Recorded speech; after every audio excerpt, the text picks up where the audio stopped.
In my previous video, I brought up a good question. Is ANA Japan's best airline?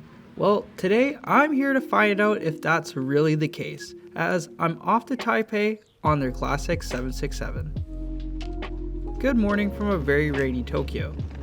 Luckily today, this is the most time I will spend out in the rain, as the train station is right across the street from my hotel. My recommendation for accommodations in Japan is staying in Ueno. It's very quick on the Skyliner to Narita Airport, and is pretty accessible to Haneda Airport by the monorail, just a few stops down on the Yamanote line. Narita Airport is pretty far away from the heart of Tokyo, so cutting the time down from door to door is ideal. But enough about trains, we can leave that to a video coming soon. But as for today, I've never flown with Japan Airlines before, so I'm pretty excited to see what's in store for them, as I had a pretty good experience with ANA just a few days ago. And with that, I've actually never flown out of Terminal 2 here at Narita Airport before. Check-in was nice and simple, and the representative working the desk was very friendly. Security and customs were quick and painless, as this is a pretty slow part of the day. Most of the international departures leave later on in the evening. The food court was fairly new, a great spot to have a light breakfast and a good cup of coffee.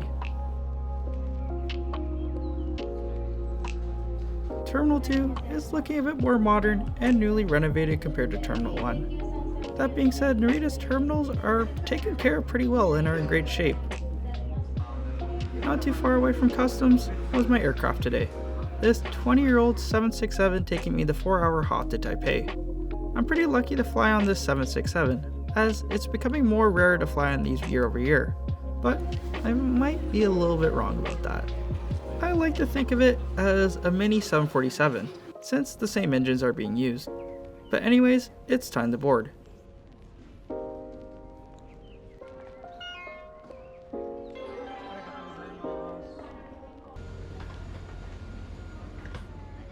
This aircraft is laid out with 30 business class seats and 202 seats in economy. Upon first glance, I'm actually really surprised to see how modern looking these seats are.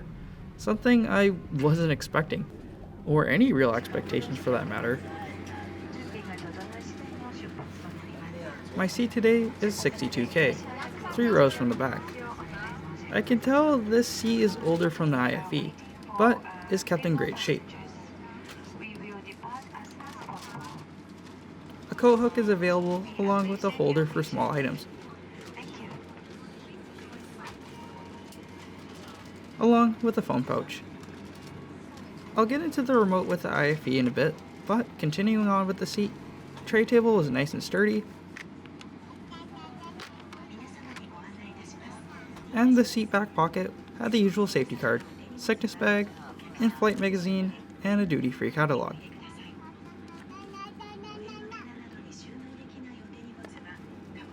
Just like ANA, there's 2 smaller seat back pouches for smaller items.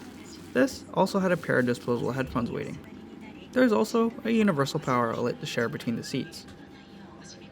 And to wrap things up, the recline was decent, headrest was adjustable, and there were no overhead nozzles. Weighing the board, let's go over the IFE screen. This is pretty dated, but I'm actually really surprised to see how responsive it was though. This is even when it's loaded up with all these new movies and TV shows. And you know what, it even has the same classic maps that Air Canada has on their older IFE units, but 50 times faster. Boarding was finished not too long after it started, and we actually ended up leaving the gate 20 minutes early.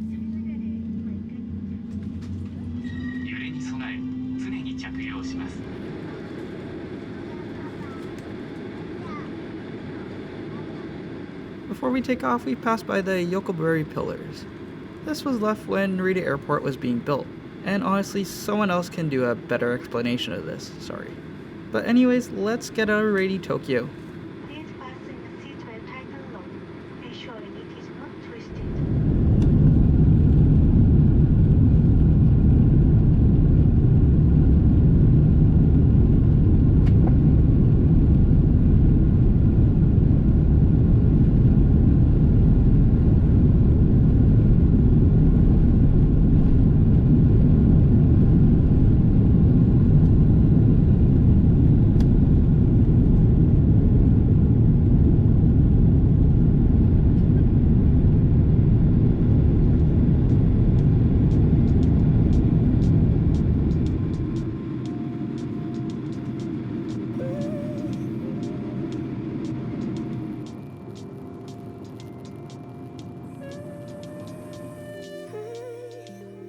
After getting above the clouds covering Tokyo, it wouldn't be too long before the meal service starts.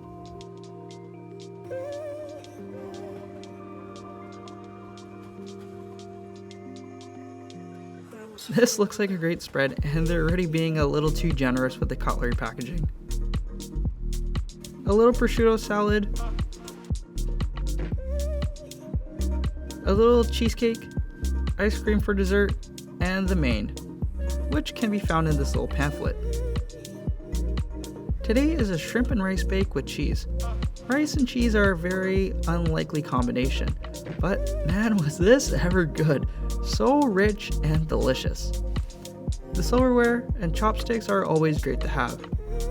And the Haagen-Dazs ice cream was a great cherry on top to a very delicious meal. The lavatory is older, so there's not going to be a bidet, but this was kept very clean and was in great shape.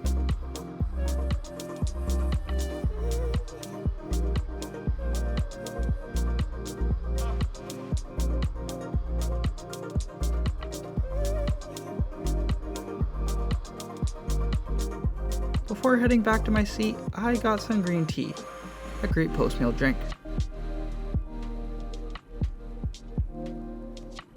The in-flight magazine was all in Japanese, but I was still able to check out the system map. And this dude is everywhere in Japan, but rightfully so. A little later, a flight attendant came around with arrival cards and some orange juice.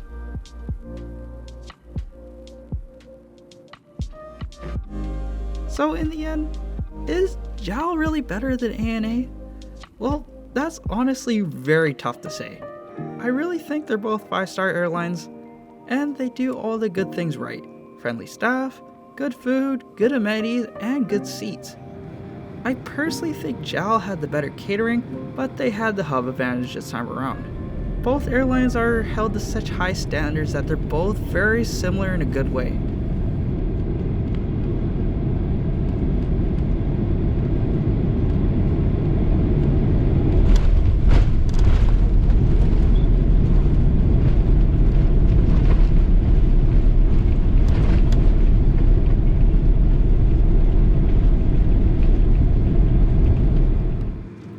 In the future, if given the option between JAL or ANA, I'd personally recommend either.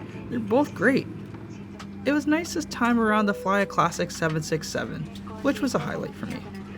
But thanks again for taking all the time to watch this, and if you feel like it, feel free to drop a like and subscribe. Cheers, and I'll see you in the next one.